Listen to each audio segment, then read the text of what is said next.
নমস্কার বন্ধুরা, Pampa kitchen with village ফুডের সবাইকে অসংখ্য স্বাগত জানাই। বন্ধুরা, আজও আমি আপনাদের জন্য একেবারে নতুন স্বাদের একটি রেসিপি নিয়ে চলে এসেছি।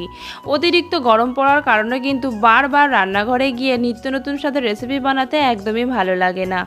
তো আজ আমি আপনাদের মাত্র 15 মিনিটের তৈরি অসাধারণ টেস্টি একটি নাস্তা রেসিপি শেয়ার করব, যেটা আপনারা সকাল অথবা বিকেলে তৈরি করতে পারবেন। সময় লাগবে মাত্র 10 থেকে 15 মিনিট, আর খেতে হয় অসাধারণ টেস্টি। ছোট থেকে বড় সবাই কিন্তু ভীষণ পছন্দ করবে। তেল ছাড়া এই নাস্তার রেসিপিটি বাড়িতে বানিয়ে দেখবেন, সবাই ভীষণ পছন্দ করবে। আমার রেসিপিটি সম্পূর্ণ দেখে বাড়িতে ট্রাই করে দেখতে পারেন। সম্পূর্ণ দেখার অনুরোধ নিয়ে আজকের রেসিপি শুরু করছি। আর রেসিপিটি বানিয়ে নেওয়ার জন্য প্রথমেই নিয়ে নিয়েছি একটি 10 টাকা প্যাকেটের সুজি, আর মুখটা প্রথমে কেটে নিলাম। তারপরে একটি বাটির মধ্যে ঢেলে নিচ্ছি, কতটা পরিমাণ রয়েছে সেটা দেখে নেওয়ার জন্য। আর একটি বাটি অথবা কাপে পরিমাপটা করে নেবেন, তাতে অনেক বেশি সুবিধা হবে।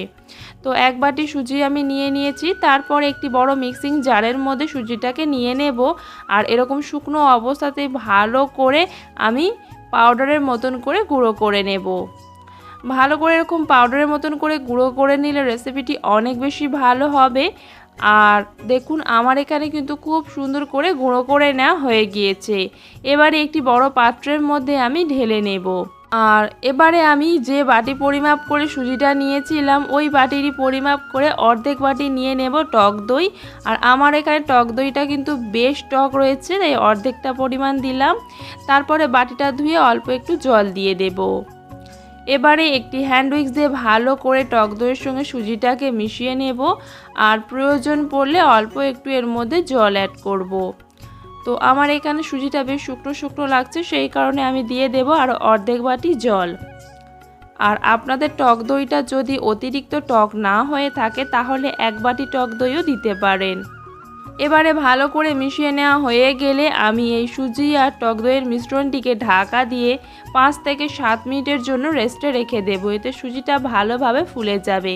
তো আমি এখানে 7 মিনিটের মতন সুজিটাকে রেস্টে রেখে দিয়েছিলাম, আর সুজিটা কিন্তু বেশ ভালোভাবে ফুলে উঠেছে। ভালো করে আরও একবার মিশিয়ে নিলাম। এবারে এর মধ্যে আমি কিছু উপকরণ দিয়ে দেব। প্রথমেই অ্যাড করে দেব 1 টেবিল চামচের মতন গ্রেট করে নেওয়া আদা। তারপরে দিয়ে দেব 1 টেবিল চামচের মতন ছোট করে কেটে রাখা কাঁচা লঙ্কা। তারপর পরিমাণ মতন লবণ, আর দিয়ে দেব 1 টেবিল চামচের মতন চিনি। যেহেতু টক দই ব্যবহার করেছি, তাই টেস্টটা ব্যালেন্স করার জন্য অবশ্যই চিনিটা দেবেন, তাতে খেতে অনেক বেশি ভালো হবে।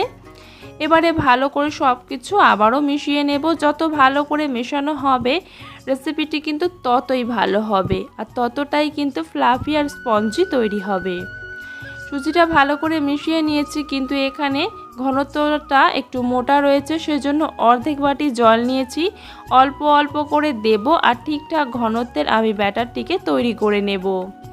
তো হাফ বাটি জল থেকে আমার এখানে সামান্য কিছুটা রয়ে গিয়েছে, আপনারা দেখতেই পাচ্ছেন। এবারে ভালো করে মিশিয়ে নেব। আর ব্যাটারটা ঠিক কতটা মোটা অথবা পাতলা হবে সেটাও দেখিয়ে দেব। একটি চামচ নিয়ে এইভাবে ওপর থেকে ব্যাটারটিকে নিচের দিকে ফেললে কিন্তু একটা দাগ রেখে যাবে। এরকমভাবেই ব্যাটারটিকে তৈরি করতে হবে, ঠিক যেরকম আমরা কেক বানানোর ক্ষেত্রে বানিয়ে থাকি।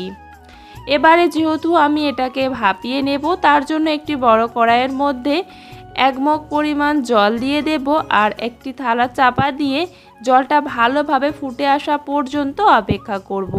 আর অপর দিকে আমার কিন্তু ব্যাটারটা রেডি রয়েছে। আর যার মধ্যে আমি এই নাস্তাটিকে তৈরি করে নেব, তার মধ্যে আমি একটু তেল ব্রাশ করে নিচ্ছি। আর আমি এখানে একটি বড় সাইজের টিফিন কৌটো নিয়ে নিয়েছি, আপনারা চাইলে কেক টিনেও কিন্তু এটা বানাতে পারেন। তেল ব্রাশ করে নেওয়া হয়ে গেলে এবারে ব্যাটারের মধ্যে দিয়ে দেব হাফ টিস্পুনের মতন খাবার সোডা, আর দিয়ে দেব একটু ছোট লেবুর অর্ধেকটা পরিমাণ লেবুর রস। এখানে প্রায় 1 টেবিল চামচের মতন লেবুর রস হয়েছে। এবারে সব কিছু ভালো করে ফেটিয়ে মিশিয়ে নিতে হবে খাবার সোডাটিকে অ্যাক্টিভ করার জন্য। আর এই কাজটা কিন্তু খুব দ্রুত করতে হবে, বেশিক্ষণ সময় নিয়ে করলে হবে না। আর যদি খাবার সোডা না দিতে চান বা লেবুও যদি হাতের কাছে না থাকে, তাহলে কি দেবেন সেটাও আমি এই ভিডিওর মধ্যেই বলে দেব। তো মিক্স করার সাথে সাথেই কিন্তু আমি সেই পাত্রের মধ্যে ঢেলে নিয়েছি, যাতে আমি এটা ভাপিয়ে নেব। আর ঢেলে নেওয়ার সাথে সাথে একটু ট্যাপ করে নেব। আর তারপরে আমি যে জলটা ফোটাতে রেখে দিয়েছিলাম সেই জলটা ভালোভাবে ফুটে গিয়েছে, তার মধ্যে একটি স্ট্যান্ড বসিয়ে দিলাম আর সাথে সাথেই এই টিফিন কৌটোটাও বসিয়ে দেব। আর তারপর টিফিন কৌটোর মুখে একটা ঢাকনা দিয়ে তারপর শেষের দিকে একটি বড় ঢাকনা ঢাকা দিয়ে প্রায় 20 থেকে 25 মিনিট অপেক্ষা করব। আমি এখানে প্রায় 25 মিনিটের মতন এটাকে ভালো করে ভাপিয়ে নিয়েছি। এবারে ঢাকনাটা খুলে চেক করে নেব যে ঠিকঠাক তৈরি হয়েছে কিনা। ওপর থেকে কিন্তু একদমই শুকনো হয়ে এসেছে আর দেখুন বন্ধুরা কতটা ফুলে উঠেছে আর কত সুন্দরভাবে তৈরি হয়েছে। এবারে একটি কাঠি দিয়ে আমি চেক করে নিচ্ছি, একটুও কিন্তু কাঠির গায়ে কিছুই লেগে নেই, তার মানে নাস্তাটা কিন্তু পারফেক্টভাবে তৈরি হয়ে গেছে। এবারে আমি এই টিফিন কৌটোটা নামিয়ে নিয়ে ভালো করে ঠান্ডা করে নেব। আর এবারে আপনাদের সঙ্গে একটা টিপস আমি শেয়ার করছি।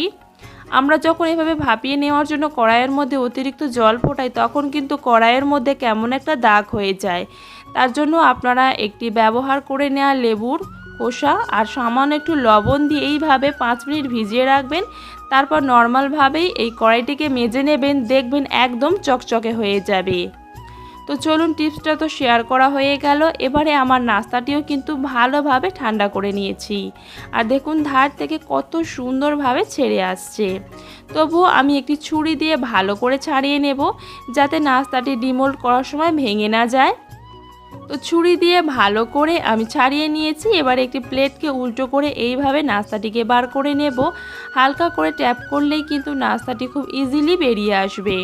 আর কত সুন্দর জালিদার তৈরি হয়েছে দেখুন, আশা করছি দেখে বুঝতেই পারছেন।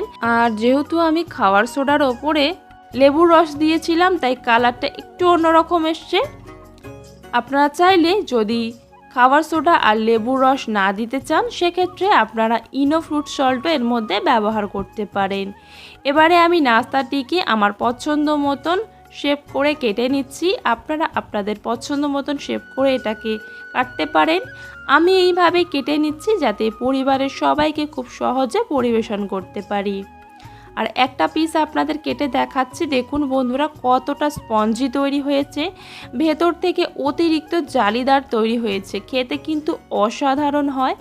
চাইলে আপনারা এটাকে এইভাবেও খেতে পারেন, তবে এই নাস্তাটির স্বাদকে আরও দ্বিগুণ বাড়িয়ে দেওয়ার জন্য আমি আরও একটি জিনিস তৈরি করে নেব।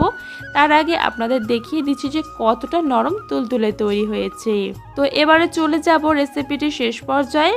একটি ফ্রাইং প্যানের মধ্যে 1 টেবিল চামচ সাদা তেল ভালো করে গরম করে নেওয়া হয়ে গেলে দিয়ে দেব 1 টেবিল চামচ কালো সর্ষে আর 1 টেবিল চামচ বিউলির ডাল। তারপরে ভালো করে ফোড়নটা দিয়ে নেওয়া হয়ে গেলে এখানে প্রায় 10 থেকে 12টার মতন কারি পাতা দিয়ে দেব। আর যখন কারি পাতাটা দেব তখন কিন্তু গ্যাসের ফ্লেমটা একেবারে কমে রাখতে হবে। আর দিয়ে দিলাম 6-7টার মতন কাঁচা লঙ্কা। একটু ভালো করে ভেজে নেওয়া হয়ে গেলে দিয়ে দিচ্ছি প্রায় হাফ বাটির মতন জল।